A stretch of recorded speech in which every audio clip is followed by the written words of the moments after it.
असली क्रांति तो तब होगी दुनिया में जब महिलाएं शिक्षित होगी, वो सशक्त होगी, अपने पैरों पर खड़ी होगी। उनका सशक्त होना ज़रूरी है, अपने पैरों पर खड़ा होना ज़रूरी है, सुंदर होना नहीं। सुंदर कोई भी हो सकता है, रंग किसी का काला हो सकता है, गोरा हो सकता है। हम देखते हैं साउथ इंडिया में हैदराबाद से लेकर के, मतलब आंध्र प्रदेश से लेकर के तमिलनाडु तक, और उड़ीसा से लेकर के महाराष्ट्र के निचले हिस्से तक, ये सभी लोग काले सावले हैं। क्या फ़र्क पड़ता है? इंसान तो है, और इंसान की खूबसूरती ज़रूरी नहीं है कि केवल उत्तर प्रदेश के या कश्मीर के गोरे लोग हैं उनसे ही होती है। इंसान वो भी है, इंसान ये भी है। तो स्त्रियाँ, महिलाएं तब सुंदर लगती है जब वो संघर्षरत होती है, जब वो काम करती है, ठोस काम अपनी ज़िंदगी को बदलने के लिए, अपने पैरों पर खड़े होने के लिए। और जब महिलाएं शिक्षित होगी तो पूरी दुनिया को बदल सकती है, क्योंकि हम पुरुष प्रधान सभ्यता के लोग हैं। और हर पुरुष प्रधान सभ्यता का इंसान स्त्री को केवल 10 मिनट के किराए की तरह ही देखता है। उसको लगता है उसका बदन 10 मिनट के लिए मिल जाए, उसके बाद वो स्त्री हमेशा के लिए उससे दूर हो जाए तो भी चलेगा। आज हम देखते हैं भारत में शासन, प्रशासन, कोर्ट कचहरी, हर जगह में कोई वैल्यू नहीं है। आज हम हमारे देश में देखते हैं, अगर भारत की बात करते हैं तो इस देश में महिलाओं के भयंकर बलात्कार होते हैं। किसी राज्य में 10,000, किसी राज्य में 12,000, किसी राज्य में 15,000, किसी राज्य में 8,000। किसके होते हैं ये? इस देश के SC ST OBC के, बावजूद इनको कभी भी फर्क नहीं पड़ता है। आपने कभी देखा है मोहन भागवत के खानदान से कभी किसी लड़की का बलात्कार हुआ है? नहीं हुआ है, क्योंकि वो ब्राह्मण है। किसी ठाकुर के बेटे के साथ बलात्कार हुआ है? नहीं हुआ है, क्योंकि वो ठाकुर है। किसी ब्राह्मण की बेटी का इस देश के तमाम वो बड़े साधु संत की बेटियों का बलात्कार हुआ है? नहीं हुआ है। कभी इस देश के सुप्रीम कोर्ट और हाई कोर्ट के जजों की बेटियों का हुआ है? नहीं हुआ है, क्योंकि वो ब्राह्मण है। उनके पास पावर है, उनके पास सत्ता है, उनकी बेटियों को बाहर नहीं निकलना पड़ता।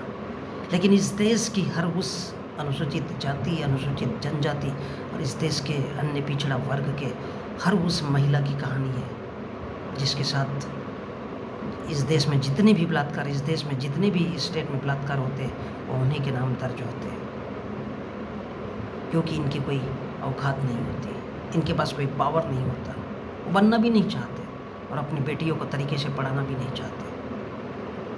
पुरुष प्रधान सभ्यता में पुरुषों का ये हाल है कि इस देश में गरीबी इतनी ज़्यादा है, तो फिर महिलाओं पर कहाँ से ध्यान दिया जाएगा? ये अलग बात है।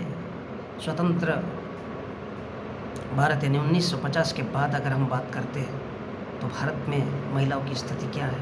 आज भी जैसी की वैसी है। महिला आयोग खाली पढ़ करता है कि महिलाओं को सशक्तिकरण में लाना चाहिए। सशक्तिकरण क्या है? बराबरी का दर्जा हर क्षेत्र में, जिस क्षेत्र में पुरुष काम करता है। इस हिसाब से अगर आकलन करें तो भारत के सुप्रीम कोर्ट और हाई कोर्ट में कितनी महिलाएं हैं?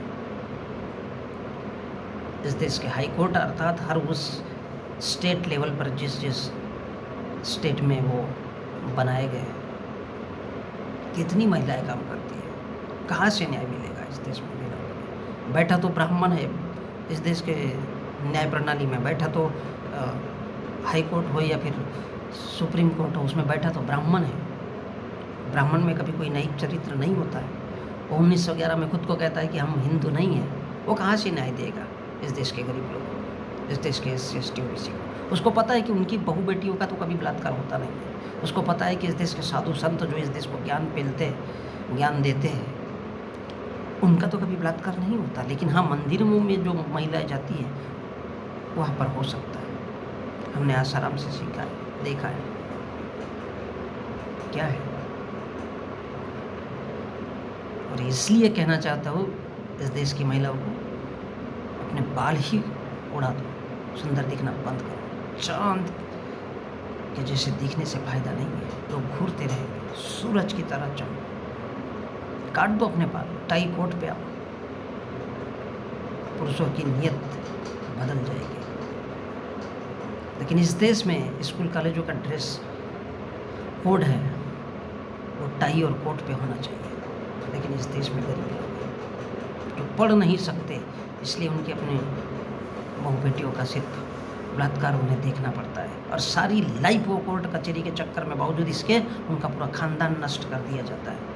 हमने देखा है महाराष्ट्र के खरलांजी में जब एक दलित के बेटी के साथ पूरे गांव के लोगों ने बलात्कार किया, तब वो इस देश की सुर्खियाँ नहीं बनी। लेकिन वही एक निर्भया जो दिल्ली में कांड हुआ था, आपको याद होगा, क्योंकि वो ब्राह्मण की बेटी थी, पूरे देश ने उसके साथ कैंडल निकाला।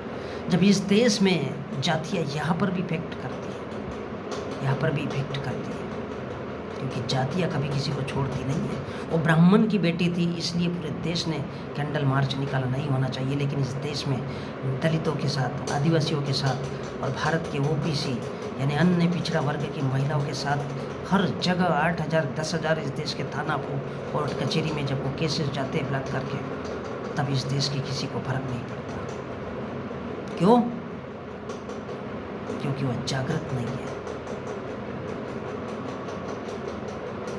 असली क्रांति वही होगी, उस दिन होगी जब भारत की महिलाएं या फिर दुनिया की महिलाएं पढ़ लिख करके अपने आप को पुरुषों के जैसे हर क्षेत्र में खड़ा करेगी। कोर्ट कचहरी, पुलिस प्रशासन, बराबरी का जनसंख्या के आधार पर, तब वो क्रांति होगी साहब। मेरे देश की महिला हो तब वो क्रांति होगी, तब वो महिलाओं की असली आज़ादी मानी जाएगी। तब महिलाएं पूरी रात भर खुली तरह से घूम पाएगी और कोई उसे आँख उठा करके नहीं देखेगा। लेकिन आज ऐसा नहीं हो सकता। आज जब भी है तो इस देश के धार्मिक ग्रंथ या इस देश के लोग उसके दिमाग पर चोट करते हैं कि महिला क्या है, खुली तिजोरी है।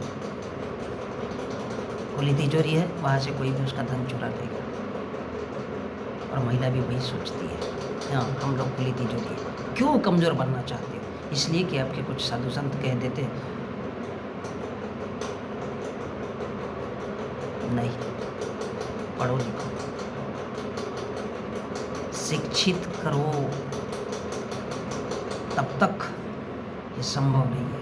हर क्षेत्र में महिलाओं को पीछे छोड़ दिया जाता है, उसको उसी नज़र से देखा जाता है जैसे वो कोई बाजार से खरीदी हुई बाजार औरत हो, चाहे वो ऑफिस में काम करती हो या किसी भी क्षेत्र में काम करती हो। इसलिए महिलाओं को सशक्त होना बहुत ज़रूरी है, ताकतवर, पावरफुल, बराबरी हासिल कर सके। पावरफुल का अर्थ आर्थिक क्षेत्र में अपने पैरों पर खड़े होने के लिए, इस देश के कोर्ट कचहरी हर जगह में जाकर के उन पदों पर बैठने के लिए। और जब तक इस देश की महिला इस देश के सुप्रीम कोर्ट, हाई कोर्ट, इस देश के उन तगड़े क्षेत्रों में नहीं आ जाती, तब तक वो अपना इतिहास नहीं लिख सकती, अपना इतिहास नहीं बना सकती।